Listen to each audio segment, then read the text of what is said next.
BNP কাউকে শত্রু মনে করে না, বিএনপিকে অনেকেই শত্রু মনে করে। আওয়ামী লীগের প্রশ্নে বিএনপির অবস্থান বেশ ধোঁয়াশাময় এবং ধোঁয়াশাপূর্ণ, যেটা আমরা কখনোই প্রত্যাশা করিনি এবং জনগণও এটা এক্সপেক্ট করেনি from BNP and BNP government. আমাদের বক্তব্য একবারে ক্লিয়ার, পরিষ্কার, যে আওয়ামী লীগের প্রশ্নে বিএনপি এবং বিএনপি সরকারের অবস্থান পরিষ্কার করতে হবে। তারা কি চায়? যে বনে বাঘ নাই সে বনে বিড়ালি বাঘ। তো বিড়াল বাঘ হওয়ার তো কোনো কারণ নাই। সেইখানে আপনারা আসেন না, কার কতটুক মানে কোয়ালিটি আছে, কোয়ান্টিটি আছে, আমরা প্রমাণ করি, প্রুভ করি।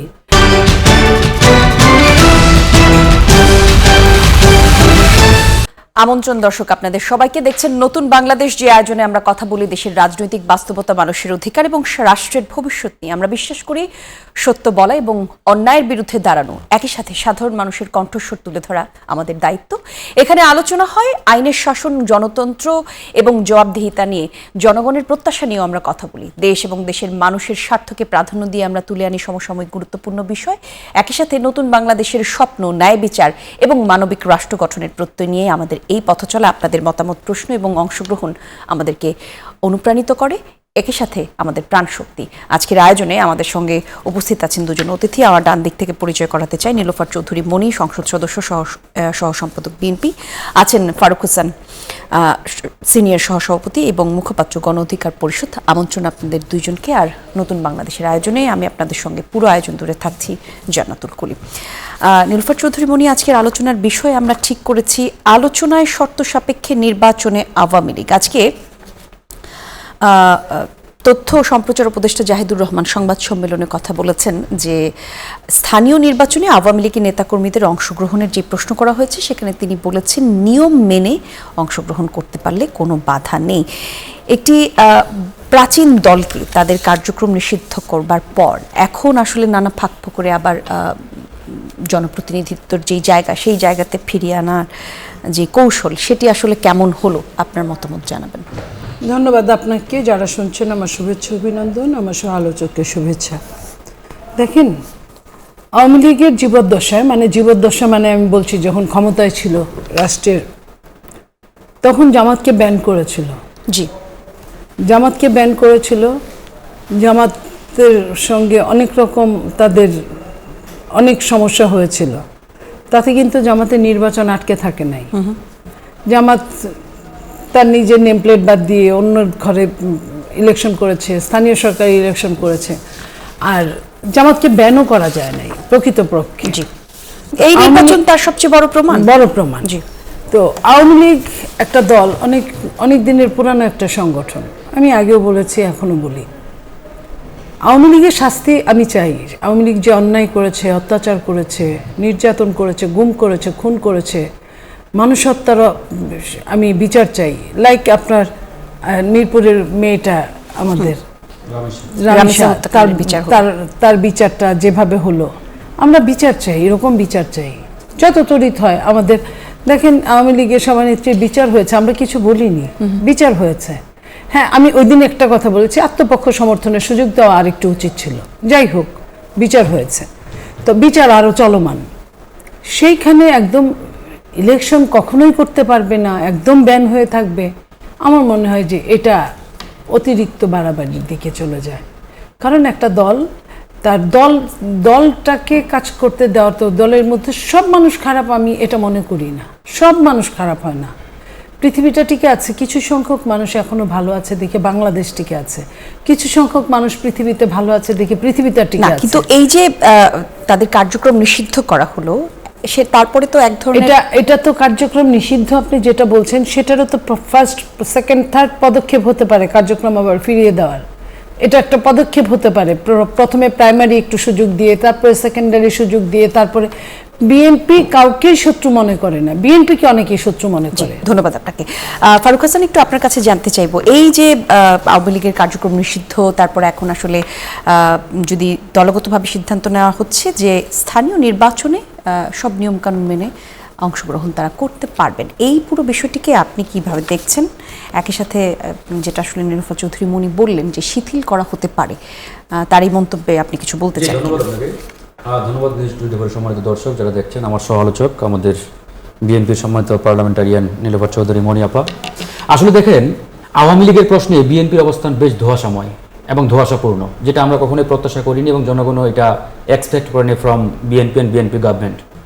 আমাদের বক্তব্য একবারে ক্লিয়ার, পরিষ্কার যে আওয়ামী লীগের প্রশ্নে বিএনপি এবং বিএনপি সরকারের অবস্থান পরিষ্কার করতে হবে, তারা কি চায়। যেমন ধরেন বিএনপির সিনিয়র এক নেতা বললেন যে আমরা সকলকে নিয়ে রাজনীতি করতে চাই, আমরা উদার গণতান্ত্রিক রাজনৈতিক দল, আমরা কাউকে মানে রাজনীতির ময়দানের বাইরে রাখতে চাই না, আমরা সবাইকে নিয়ে করতে চাই। আরেক দিক দিয়ে আরেক নেতা দাঁড়িয়ে বললেন যে আমরা যারা নিষিদ্ধ রাজনৈতিকভাবে তাদেরকে কোনো নির্বাচনে অংশগ্রহণ করতে দিতে চাই না, সুযোগও নেই। এই যে একটা স্ববিরোধী বিএনপির মধ্যে অবস্থান, এটা নিয়ে কিন্তু জনমনে নানা সন্দেহ সংশয় ইতিমধ্যে তৈরি হয়েছে। আমরা বিএনপিকে বলতে চাই আপনারা কি চান। আপনারা যদি মনে করে থাকেন যে আওয়ামী লীগের নির্বাচনে অংশগ্রহণ করা উচিত বা করতে দেওয়া দরকার, তাহলে আপনি তার মিটিং মিছিলে বাধা দিচ্ছেন কেন? তাহলে ওপেন করে দেন। আপনারা একবারে ক্লিয়ার কাট বলেন যে আমরা নির্বাহী আদেশে তাদের কার্যক্রমে নিষেধাজ্ঞা জারি করেছি, এটা আসলে সঠিক হয় নাই, আমরা এটা প্রত্যাহার করলাম, আওয়ামী লীগ ওপেন কার্যক্রম করুক। আপনাদের ক্লিয়ার করতে হবে। সেকেন্ড, যদি মনে করে থাকেন যে না এটার কোনো সুযোগ নেই, যেহেতু তারা পলাতক, অলরেডি তাদের উপরে ইনজাংশন দেওয়া হয়েছে, সুতরাং এখানে ফুল স্টপ মারতে হবে, কিন্তু আপনারা সেটা করছেন না। আপনারা একদিকে বলছেন যে তারা আসুক, রাজনীতির মাঠে রাজনীতি করুক, নির্বাচনে অংশগ্রহণ করুক, আরেক দিক দিয়ে তাদের উপরে আপনারা একটা ইনজাংশন জারি রেখে দিয়েছেন। তো এটা তো হতে পারে না। এখন আপনারা ওই বাংলা যেভাবে ওই আমাদের সাহিত্যে একটা প্রবাদ রয়েছে যে ওই গাছের ডালেরটাও খাবেন নিচেরটাও কুড়াবেন, এটা তো হতে পারে না। মানে আপনি নির্বাচন সামনে দেখতে পাচ্ছেন যে আওয়ামী লীগের একটা ভোট ব্যাংক আছে, এই ভোট ব্যাংক টানার জন্য আপনি একটা পপুলিজম, যেটাকে বলা হয় আর কি, পপুলিস্ট বক্তব্য, এই পপুলিস্ট বক্তব্য দিয়ে আওয়ামী লীগের ওই স্থানীয় নেতাকর্মী তাদেরকে আশ্বস্ত করতে চাচ্ছেন যে আমরা আপনাদের পক্ষে, সুতরাং তোমরা না থাকলেও আমাদের ভোট দিলে তোমরা ওই মামু আর খালাতো ভাই। তো এই রাজনীতি আমরা দেখতে চাই না।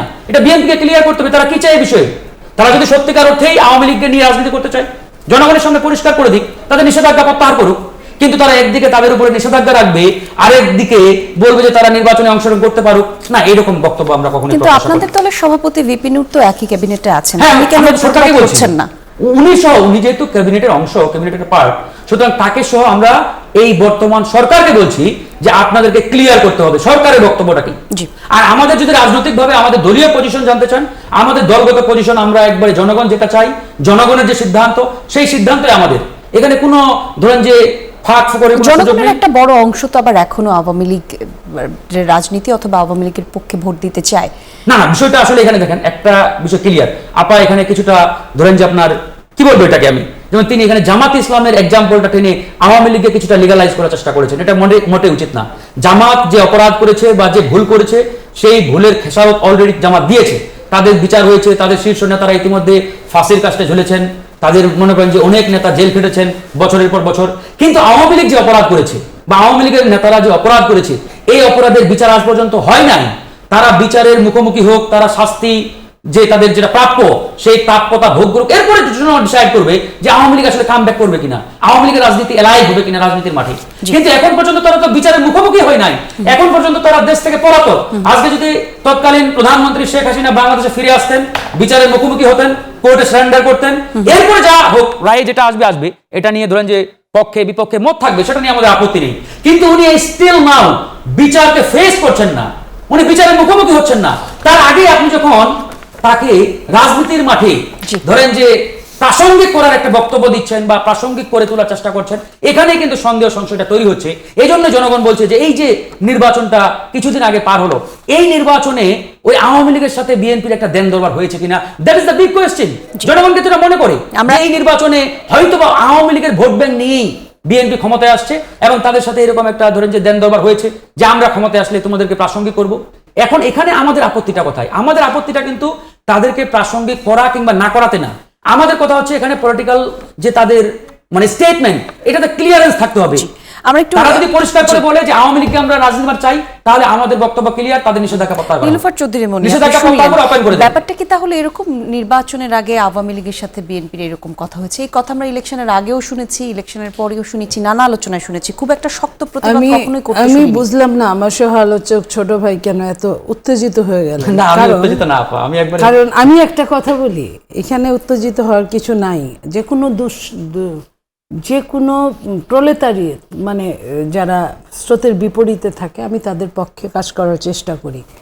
আমার ভাই যখন প্রলেতারিয়েতের জায়গায় থাকবে আমি তার জন্য কাজ করব। আমার কথা হচ্ছে যে ভোট ব্যাংক টানার জন্য যে কথাটা ফারুক বললেন, ভোট ব্যাংক টানার জন্য যদি আপনার বিএনপি এই কথা বলতো, তাহলে তো অন্য কথা বলতো, ইলেকশন করতে দিত না। ইলেকশন করলে আপনি যখন ইলেকশন করবেন, আপনার ফ্যামিলি মেম্বাররা কি আমাকে ভোট দিবে? আপনাকেই ভোট দিবে, এটাই স্বাভাবিক। তো আপনি যখন ইলেকশন আমি আপনাকে যে কোনোভাবে করতে না দিলে, আপনার মা হয়তো আমাকে ভোট দিবে না, কিন্তু আপনার ভাই বোন বা আপনার বাসার কাজের লোক বা আপনার দুঃসম্পর্কের আত্মীয়, আমি কিন্তু তাদেরকে পটাতে পারবো যে কোনোভাবে, by hope and by crook. তো আমি সেটা না করে আমি ভোট করার তারকে ব্যবস্থা করে দিচ্ছি। তাহলে open করে দিলে অসুবিধাটা কোথায় আপনার? ওপেন করি তো, ওপেনের না, open মধ্যে না, আমি নো, সেটা কথা বলি। আমি তোমার সময় বললো ওপেনের যে জায়গাটা, যে একটা ব্র্যাকেট থাকবে, এখনো তাদের এটা কিন্তু উজ্জ্ব হয় নাই। তাদের যে স্থগিতাদেশ, নিষিদ্ধ না স্থগিতাদেশ, সেটা কিন্তু উজ্জ্ব হয় নাই। তো তাদের যেখানে যেটা করার আগে, যে কোনো উজ্জ্ব করার আগে তাদেরকে বাধায় বাধায় তারা যদি স্বচ্ছ হয়, পরিষ্কার হয়, আগের চেয়ে বেটার হয়। একটা মানুষ যখন অন্যায় পথে যায়, তাকে কি করে? মেন্টাল ডক্টর দেখায়, যে তাকে ভালো করার জন্য তাকে প্রশিক্ষণ দেওয়া। এখানে আবার আরো এক ধরনের প্রশ্ন আছে যে আওয়ামী লীগে আসলে আমি সেটাই বলছি। এখানে আরো একটা প্রশ্ন আছে যে তৃণমূলে মানে নেতারা যদি নির্বাচনে আসে, আওয়ামী লীগের স্থানীয় পর্যায়ে ভোট এক ধরনের যদি ভাগাভাগি হয়, বিএনপি এই প্রক্রিয়াটাকে জামাত বা অন্যান্য যেই রাজনৈতিক শক্তি আছে রাজনৈতিক ভারসাম্যের কৌশল হিসেবে ব্যবহার করতে চায় কিনা? আচ্ছা, আমি আপনাকে একটা কথা বলি, কৌশল হিসেবে না। একটা দেশের যদি আমি ত্রিশক্তি বলি, ফারুকরা তো আসলে তেমন কোনো শক্তি না, জনগণ ওদের চেনে কম, ওরা জনগণের দুয়ারে যায় কম। আমি যেটা বাংলাদেশে বিএনপি, আওয়ামী লীগ, জামাত, এই তিনটা শক্তি তো এখন দৃশ্যমান। দৃশ্যমানের মধ্যে যদি একটা অথবা দুইটা ছাড়া, বলে না যে বনে বাঘ নাই সে বনে বিড়ালি বাঘ, তো বিড়াল বাঘ হওয়ার তো কোনো কারণ নাই। সেইখানে আপনারা আসেন না, কার কতটুক মানে কোয়ালিটি আছে, কোয়ান্টিটি আছে, আমরা প্রমাণ করি, প্রুভ করি। আমরা কেন একজনকে বাধ্য করব বঞ্চিত হতে? তো সেই জায়গাটায় আমরা এখানে কার লাভ হলো কার লস হলো সেটা বড় কথা না। ধরেন তিনজনেই ভাগাভাগি করে নিক না, জনগণ যাকে চায়। আমরা যদি জনগণের ভোটের জন্য কথা বলি, যে আমার ভোটটা আমি দিব, যাকে খুশি তাকে দিব, দেখি না জনগণ কাকে চায়। আমাকে যদি না চায়, আমি জোর করে থাকবো। কিন্তু বিচারিক প্রক্রিয়ার মানে যাদের বিচার, যাদের এই জন্যই তো শর্ত সাপেক্ষ, যারা বিচারের কাঠগড়ায় দাঁড়াবে তারা তো ইলেকশন করতে পারবে না। যার 2 বছরের জেল হয় সে কি ইলেকশন করতে পারে? 5 বছর ইলেকশন করতে পারে না। সো এরকম 2 বছরের অধিক জেল হইলে তো আপনার এদের মধ্যে কেউ যদি আছে যে যার মামলা নাই, যে আপনার লোক হিসেবে কারোটা ধরে মারে কেটে খায় নাই, কাউকে আপনার অ্যাটেম্পট মার্ডার করে নাই, কাউকে গুম করে নাই, কাউকে খুন করে নাই, যদি এমন টাইপের কেউ থাকে তাহলে সে ইলেকশন করতে পারবে। তো এই জায়গাটাই তো কথা, তো এটাই, এই জন্যই তো শর্ত। আপনার মামলা নিয়ে লড়বেন আবার নির্বাচন করবেন তা তো হবে না। আপনি একজন অন্যায়কারী, আপনার এলাকায় যথেষ্ট অন্যায় করেছেন, আপনি ওইখানে গিয়ে জনগণের কাছে কিভাবে ভোট চাবেন? আপনি তো ভোটটাই চাইতে পারবেন না। কিন্তু এই পুরো পরিস্থিতিকে কেন্দ্র করে তৃণমূলের নেতাকর্মীদের মধ্যে সংঘর্ষ বা দাঙ্গার সম্ভাবনা সৃষ্টি হয় কিনা? কারণ আওয়ামী লীগের অবস্থান উচ্চ পর্যায় থেকে আপনারা যেভাবে দেখছেন, তৃণমূল পর্যায়ে একই রকম নাও হতে পারে, সেই রকম অ্যাসেসমেন্ট সেটা কি করা হচ্ছে কিনা?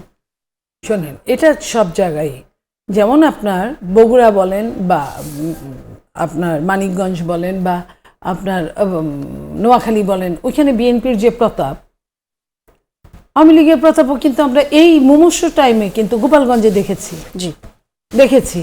ঠিক তেমনি জামাতের প্রতাপটাও কিন্তু আমরা সেই পাবনা বলেন বা ওই টাইপের সাতক্ষীরা বলেন, এই জায়গাগুলো আমরা দেখেছি এরকম। তো একটা মানুষের এক একটা এরিয়া বেস করে যদি পলিটিক্স করে, কিংবা এরশাদ একটা সময় ছিল তাকে আঞ্চলিক নেতা বলা হতো, রংপুরে যতগুলো আসনে তারা দাঁড়াইতো সবগুলাই পাশ করতো। তো এই জায়গায় আমার কথা হলো যে আপনারা তো ভয় কেন? আপনি নিজে নিচ্ছেন আর তখন সমস্যা হচ্ছে না। আপনি বলছেন আওয়ামী লীগ করলেও আওয়ামী লীগকে যদি আসতে চায় নেওয়া যায়।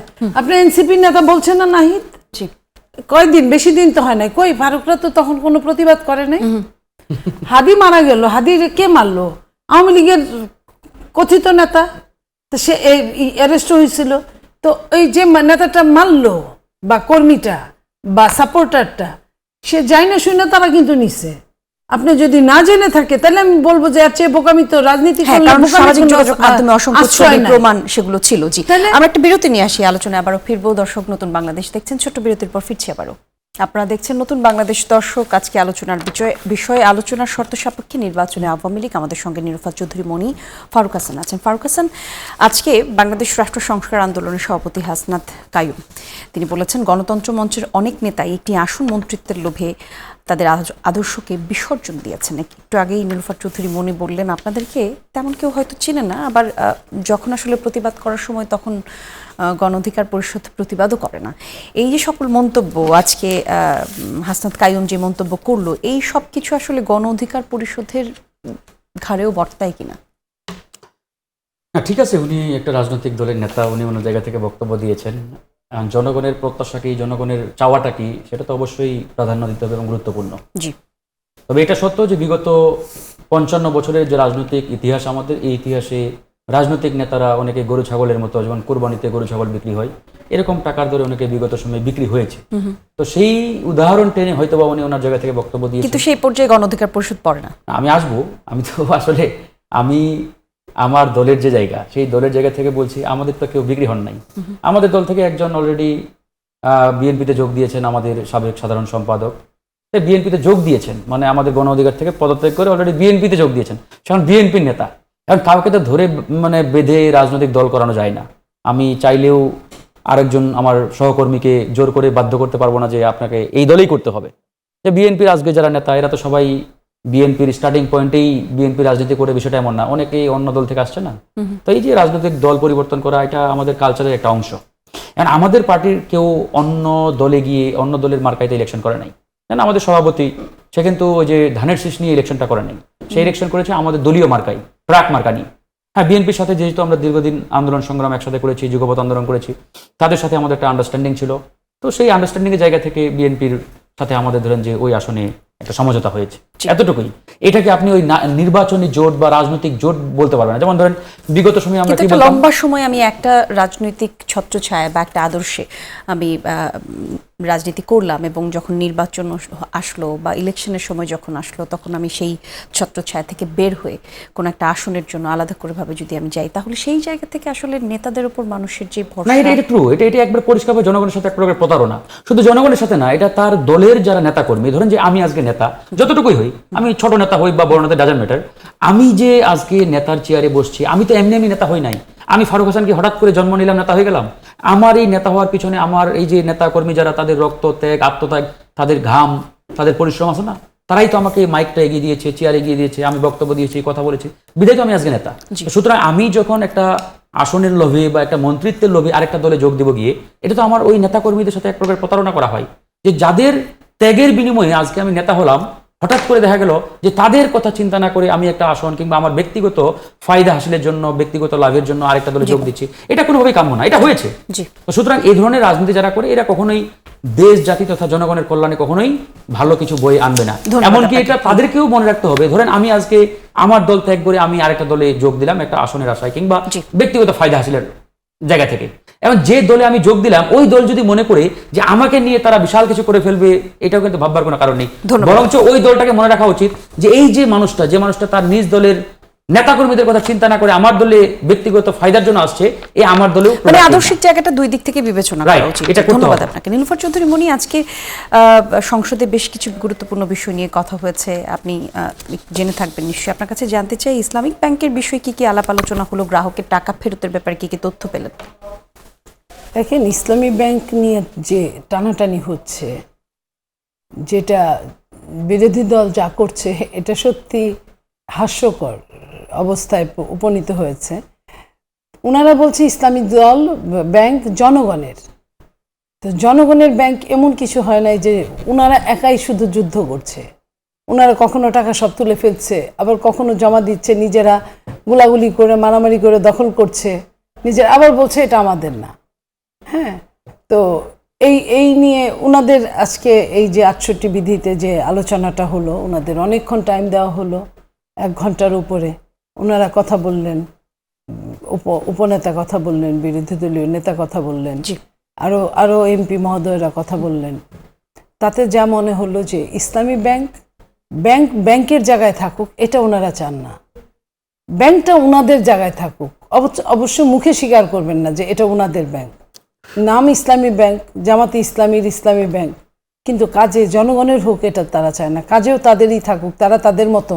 দেখেন একটা কত বড় এটা জালিয়াতি বলবো। আপনি ব্যাংক, সব ব্যাংক কিন্তু লাভ খায়, সুদ বলেন লাভ বলেন যেটাই বলেন, সব ব্যাংক সুদ দেয়, লাভ দেয়। ইসলামী ব্যাংকও তার চেয়ে কম না, বরং আরো অন্যভাবে তারা ইসলামের নাম নিয়ে, তারা ইসলামের নাম নিলে সুদের কি পাপ নাই? নাম নিয়ে তারা আগেই সব চেকে টাকা টুকা লিখে নিয়ে তারপরে যেভাবে জেল দেয় নর্মাল যারা অন্য ব্যাংকে, এই ব্যাংক আরো বেশি কড়াকড়ি।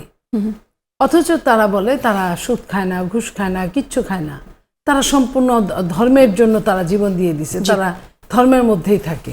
তো এই ব্যাংকটা নিয়ে এখন এমন একটা পর্যায়ে গেছে, তারা স্বীকারও করতে পারছে না যে এটাই তাদের ব্যাংক, আবার তারা এই ব্যাংক ছেড়েও দিতে পারছে না। কারণ এই ব্যাংকের আজকে মাননীয় মন্ত্রী মহোদয় বলেছেন যে এই ব্যাংকটা ছিল বলেই নির্বাচনে এত টাকা এত জায়গায় ব্যবহার হয়েছে। এই ব্যবহার ইলেকশনের আগের দিন যখন ব্যাংক ট্যাঙ্ক সব বন্ধ, যখন সব কিছু, তখন এই ক্যাশ টাকা এত নড়াচড়া হওয়ার কোনো অবস্থা ছিল না যদি এই ব্যাংকটা তাদের সঙ্গে সাপোর্ট না দিত। তা এই নিয়ে আপনার আজকে চুলচারা বক্তব্যের একটা পর্যায়ে বক্তব্য শেষ হলো, কিন্তু সমাধান শেষ হলো না। তারা বলল যে তারা এখন তদন্ত কমিটি করতে বলেছে সবশেষে, যে আসুন আমরা একটা মাননীয় স্পিকার একটা তদন্ত কমিটি করে এটা নিয়ে আবার আমরা বসি। জি, সরকারের অবস্থান কি হবে এই পুরো বিষয়টি নিয়ে? আমরা সরকারের অবস্থান যা অন্যান্য ব্যাংকের জন্য যা একই রকম, সরকারের অবস্থান একই রকম হবে। ধন্যবাদ। আমাদেরকে আরো একটা বিরতি নিতে হচ্ছে। বিরতি থেকে ফিরে এসে ফারুক হোসেন আপনার কাছে একই প্রসঙ্গে একটু তথ্য জানতে চাইবো। তার আগে একটা বিরতিতে যাচ্ছি দর্শক, আপনারা দেখছেন নতুন বাংলাদেশ। আলোচনার জন্য নীলুফার চৌধুরী, মনি, ফারুক হাসান আমাদের সঙ্গে আছেন। ফারুক হাসান, আপনার কাছে প্রশ্ন রাখি। সংসদ নিয়ে কথা বলছিলাম আমরা। সংসদে বিরতির পর প্রথম দিন রুমিন ফারহানা বললেন যে দেশের আসলে সার্বিক যে তথ্য সেটি তিনি তথ্যসহ যেটি বললেন সেটি হচ্ছে গত 100 দিনে সরকারের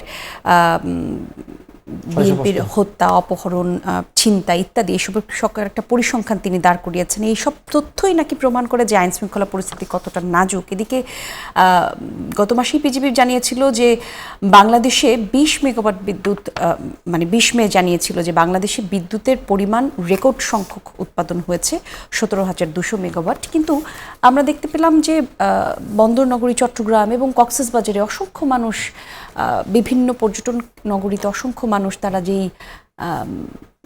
তাদের যে বুকিং ছিল সেগুলো ক্যান্সেল করছেন, কারণ 10 থেকে 12 ঘন্টা পর্যন্ত বিদ্যুৎ থাকছে না। গ্রামের অবস্থা আরও খারাপ। তাহলে সরকার যা বলছে আর সার্বিক যে পরিস্থিতি তার মধ্যে গরমিল পাচ্ছেন কিনা? ধন্যবাদ আপনাকে। তার আগে ইসলামী ব্যাংকের ইস্যুটা যেহেতু আসছে, আজকে পার্লামেন্টে এটা নিয়ে উত্তপ্ত একটা আলোচনা হয়েছে ইতিমধ্যে, এটা নিয়ে একটু কথা বলি। ধরেন এই যে ইসলামী ব্যাংকে আজকে যেভাবে ট্যাগিং করা হচ্ছে, যেমন এতদিন আমরা শুনে আসছি যে ইসলামী ব্যাংক জামাত ইসলামের ব্যাংক, আজকে আবার আমাদের মাননীয় অর্থমন্ত্রী বললেন যে ইসলামী ব্যাংক বিএনপির হাতেই নিরাপদে, যে নিউজটা আমার সামনে আছে। তাহলে কি তারা এটাকে জামাত ইসলামের মালিকানা থেকে বিএনপির মালিকানা নিতে চায় কিনা, এটা একটা বড় কোয়েশ্চেন। এখন আমি যদি আপনাকে বলি, ইসলামী ব্যাংক যখন প্রতিষ্ঠা হয়, ইসলামী ব্যাংক আসলে কারা এটাকে গড়ে তুলেছে? এখানে জামাত ইসলামের একজনের নাম ছাড়া আমি আর বেশি নাম পাই না। যেমন ধরেন Islamic development bank, IDB, Kuwait financial house, Dubai Islami bank, Al Ghazi company for exchange and investment Saudi Arab, Jordan Islamic bank, federal Arab bank of Bahrain. এই যে এরকম বেশ কয়েকটি আন্তর্জাতিক প্রতিষ্ঠানের সমন্বয়ে কিন্তু ইসলামী ব্যাংক প্রতিষ্ঠিত হয়েছিল।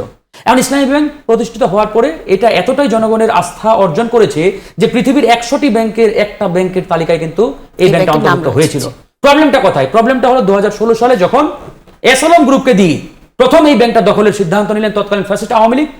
এই যে দখল করার একটা প্রবণতা বা মনোভাব, এই মনোভাবটাকে বাস্তবায়ন করার জন্য তারা একটা প্লট তৈরি করেন। কি প্লট? যে এই ব্যাংকটা জামাত ইসলামের ব্যাংক। জামাত ইসলামের ব্যাংক মানে কি? যে জামাতের সম্পদ এটাকে লুট করে, এটাকে খাও। মানে ওটা তো পরের বিষয়। মানে জামাত ইসলামের ব্যাংক মানে এটাকে লুট করা জায়েজ, বৈধ, এরকম একটা অবস্থা তারা তৈরি করে এখান থেকে প্রায় 1,35,000 কোটি টাকা লুট করেছে তৎকালীন ফ্যাসিস্ট আওয়ামী লীগের দোসররা। তারপরে যাওয়ার পরে ইন্টারিম আসলো, ইন্টারিমের পরে এখন বিএনপি সরকার। এখন আমার কথা হচ্ছে, এই যে আমরা বলছি যে ইসলামী ব্যাংক জামাত ইসলামের ব্যাংক, কেন? কারণ এই ব্যাংকটা যখন প্রতিষ্ঠিত হয়েছিল বা গঠন করা হয়েছিল ওই সময় তৎকালীন জামাত নেতা মীর কাসিম আলীর অন্যতম একটা ভূমিকা ছিল, সে অন্যতম উদ্যোক্তাদের মধ্যে একজন। এখন একই প্রশ্ন কিন্তু বর্তমান সময়ে আমরা করতে পারি, যেমন ধরেন ঢাকা ব্যাংক, এটা কিন্তু মির্জা আব্বাস ভাইয়ের পরিবার নিয়ন্ত্রণ করে। এখন আপনি কি তাহলে বলবেন যে এটা বিএনপির ব্যাংক? আমি যদি বলি আজকে আইএফআইসি ব্যাংক, এটা কিন্তু আমাদের সালমান এফ রহমান নিয়ন্ত্রণ করে, তাহলে কি এটা আওয়ামী লীগের ব্যাংক হয়ে গেল? মার্কেন্টাইল ব্যাংক, এটা কার ব্যাংক? আব্দুল জলিল সাহেবের। এখন এটা কি তাহলে আওয়ামী লীগের ব্যাংক হয়ে গেল? এই যে ব্যক্তির কারণে ওই ব্যাংকটাকে দলীয় ট্যাগ দেওয়া, এটা একটা অশুভ আপনার টেন্ডেন্সি, এটার মাধ্যমে এটাকে লুট করার একটা প্রবণতা তৈরি হয়। আমি আজকে মনি আপনাকে জিজ্ঞেস করতে চাই, আপনাকে প্রশ্ন করতে হবে এই ইসলামী ব্যাংক থেকে জামাতের কোন নেতা কত হাজার কোটি টাকা উত্তোলন করেছে, নামে বেনামে বা তাদের প্রতিষ্ঠানগুলোকে দিয়ে কত টাকা লুট করেছে বা এখান থেকে লুটপাট করেছে, এই প্রশ্নটা করেন। যদি দেখাতে পারেন যে জামাতের এই যে অমুক নেতা ইসলামী ব্যাংক থেকে এত কোটি টাকা লুট করেছে, তাহলে আপনি এটা নিয়ে প্রশ্ন তোলেন, আওয়াজ তোলেন। কিন্তু একটা দলের হাতে বা একটা দলের নেতাকর্মীরা ওই ব্যাংকের ম্যানেজমেন্টের দায়িত্বে আছে বলে আপনি এটাকে ধরেন যে ভিন্নভাবে ব্যাখ্যা দেওয়ার চেষ্টা করবেন, এটা উচিত নয়। এবার আজকে যে যাকে চেয়ারম্যানের দায়িত্ব দেওয়া হয়েছে খুরশিদ আলম, তিনি কে? তিনি পতিত ফ্যাসিস্ট সরকারের অন্যতম সহযোগী এবং সে এসালম গ্রুপের অন্যতম পরামর্শকদাতা ছিলেন, এবং এই পরামর্শকদাতা থাকার কারণে তার ওয়াইফকে তৎকালীন এসালম গ্রুপ 350 কোটি টাকা সম্ভবত গিফট করেছে, গিফট, এটা মিডিয়াতে আসছে। এবং এই ব্যক্তিটাকে বাংলাদেশ ব্যাংক থেকে 5 আগস্টের পরে স্যাক করা হয়েছে। কেন করা হয়েছে? বিকজ অফ ওই ফ্যাসিস্টের সাথে তার যোগ সাজসের কারণে। এরকম একটা ব্যক্তিকে আজকে আপনার চেয়ারম্যানের দায়িত্ব দিয়েছেন। আমাদের বক্তব্য হচ্ছে জামাতের কাউকে তো দরকার নেই ভাই, বাংলাদেশে ভালো মানুষের অভাব আছে নাকি? ভালো মানুষকে খুঁজে দায়িত্ব দেন, সেটা দিলে তো এই প্রশ্নটা কেউ করতো না। দ্বিতীয় কোয়েশ্চেন, এই যে আপনারা আজকে মিডিয়াতে আসছে, টিআইবি বলছে যে বিগত 100 দিনে 605 জন মানুষ খুনের শিকার হয়েছে। এটা নিয়ে কিন্তু আমরা বিএনপির ভাইদের পক্ষ থেকে একটা ভিন্ন বয়ান দেখতে পাচ্ছি। কিরকম বয়ান? যে তারা বলার চেষ্টা করছে যে অন্যান্য সরকারের আমলেও এই 100 দিনে খুনের পরিমাণটা বেশি ছিল। দেখেন, মানে আগেও খুন হয়েছে, তার মানে এখন খুন করাটাও জায়েজ, মানে এরকম একটা চিত্রায়ন করার চেষ্টা করা হচ্ছে। বরঞ্চ জনগণের প্রত্যাশা বিএনপির কাছ থেকে কিন্তু অনেক বেশি। জনগণ কেন ইন্টারিমকে বারবার আঙুল দিয়ে দেখিয়ে দিচ্ছে? বিকজ অফ এই ইন্টারিম সরকার যতই অপরাধ করুক, ভুল করুক, তাদের ওই অপরাধের পাল্লাটা বিএনপির একটা ভুলের থেকে কিন্তু অনেক হালকা। কারণ ওই ইউনূস সাহেব 100টা ভুল করলে যা, বর্তমান বিএনপি সরকার একটা ভুল করলে কিন্তু তার থেকে বেশি বলে। জনগণ বলে যে বিএনপি তো জনগণের নির্বাচিত, আর ইউনূস সাহেব তো জনগণের নির্বাচিত না, তো উড়ে এসে জুড়ে বসছে এই চেয়ারে, বা কেউ তাকে এনে বসিয়ে দিয়েছে। এই জন্য বিএনপিকে এই বিষয়গুলো মনে রাখতে হবে। আমরা চাই এই খুন খারাপি আর না হোক, বিএনপি দেশটা ভালোভাবে চালাক। আর এই ব্যাংকগুলো কার ব্যাংক তার ব্যাংক এগুলো বলার দরকার নেই। আমরা চৌধুরী মনির কথা শুনি, আমাদের সময় কম, আপনি বলুন। দেখেন, এখানে বলেছে যে খুন জায়েজ, বিএনপি 100 দিনের মধ্যে যেটা বলছে জায়েজ, বিএনপি কোথাও বলে নাই। বিএনপি যেটা বলেছে যে এরকম হয়, এর আগে বহু বছর যাবত এরকম হচ্ছে। বিএনপির নেতা সালাউদ্দিন সাহেব, যিনি স্বরাষ্ট্রমন্ত্রী, উনি কি বলেছেন যে আমরা চেষ্টা করছি এটাকে কিভাবে কমিয়ে আনা যায়, কিভাবে এটার আইনের অনুশাসনটা বাড়ানো যায়। আমি কিভাবে করছি চেষ্টা, এটা এই মুহূর্তে আমি বলতে চাচ্ছি না, আমি করে দেখাবো, আমি সেটার দিকে যাচ্ছি। এবং আপনি দেখেন কুরবানি ঈদে একটা মৃত্যুর কথাই বলি, মৃত্যুর হাত থেকে যেতগুলো মানুষ বাঁচলো, গাড়ির মধ্যে বসে থেকে গাড়ি কিন্তু সবসময় আপনার লঞ্চে উঠে, স্টিমারে, সেইখানে পুলিশই কিন্তু এইবার, আমি যেটুক সত্য ওটা তো আমাকে বলতে হবে, পুলিশ যদি ওই গাড়িটা খালি না করতো তাহলে কতগুলো মানুষ মারা যেত আপনি বলেন, আমরা বলি। অথবা রমিসার ব্যাপারে পুলিশ যদি 6-7 ঘন্টার মধ্যে না অ্যারেস্ট করে হাদির হত্যাকারীর মতো যদি পালাতে সহযোগিতা করত বা না দেখার ভান করত, তাহলে কি হতো? হত্যাকারী তো ধরা পড়তো না, তাতে ফাঁসি হলেই কি আর জেল জুলুম হলেই কি। তো এই যে এই জায়গাগুলা, তো আগে আমি যদি আঙ্গুল দিয়ে দেখাই, আপনার রোজার ঈদের থেকে কুরবানি ঈদে কি আপনার মৃত্যুগুলো একটু কমেছে না?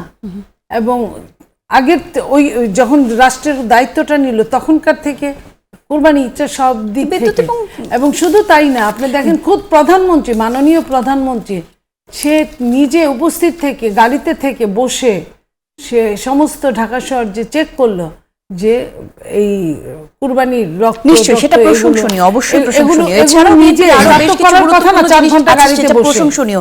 কিন্তু গ্রাম অঞ্চলের মানুষের কথা আমরা বলছিলাম যে লম্বা সময় 8 ঘন্টা 10 ঘন্টা করে বিদ্যুৎ থাকছে না, সেই মানুষদের বিভ্রাটের কথা তো আসলে সরকার পর্যন্ত পৌঁছাচ্ছে কিনা। কারণ বিদ্যুৎ মন্ত্রীকে আমরা বলতে শুনেছি, উনি বলেছেন এটি বিদ্যুৎ বিভ্রাট বলা চলে, লোডশেডিং বলা যাবে না।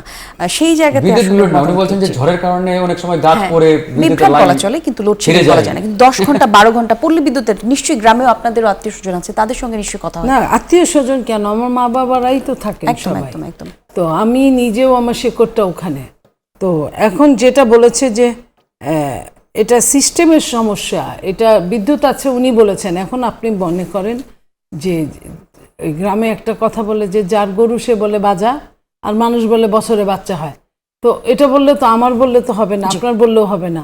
মন্ত্রীর কাছে এই মন্ত্রী তো সেই মন্ত্রী যিনি বলেছিল তেল ঠিকঠাক মতো আছে, এবং পরবর্তীতে কিন্তু প্রমাণ হয়েছিল যে তেল ঠিক মতোই ছিল। খালি মানুষের এই যে ভয় ভীতিকর অবস্থা থেকে দৌড়ে যে সারাদিন লম্বা লাইন দিয়ে দাঁড়ায় থাকার জন্য বাংলাদেশের মানুষের জুড়ি নাই।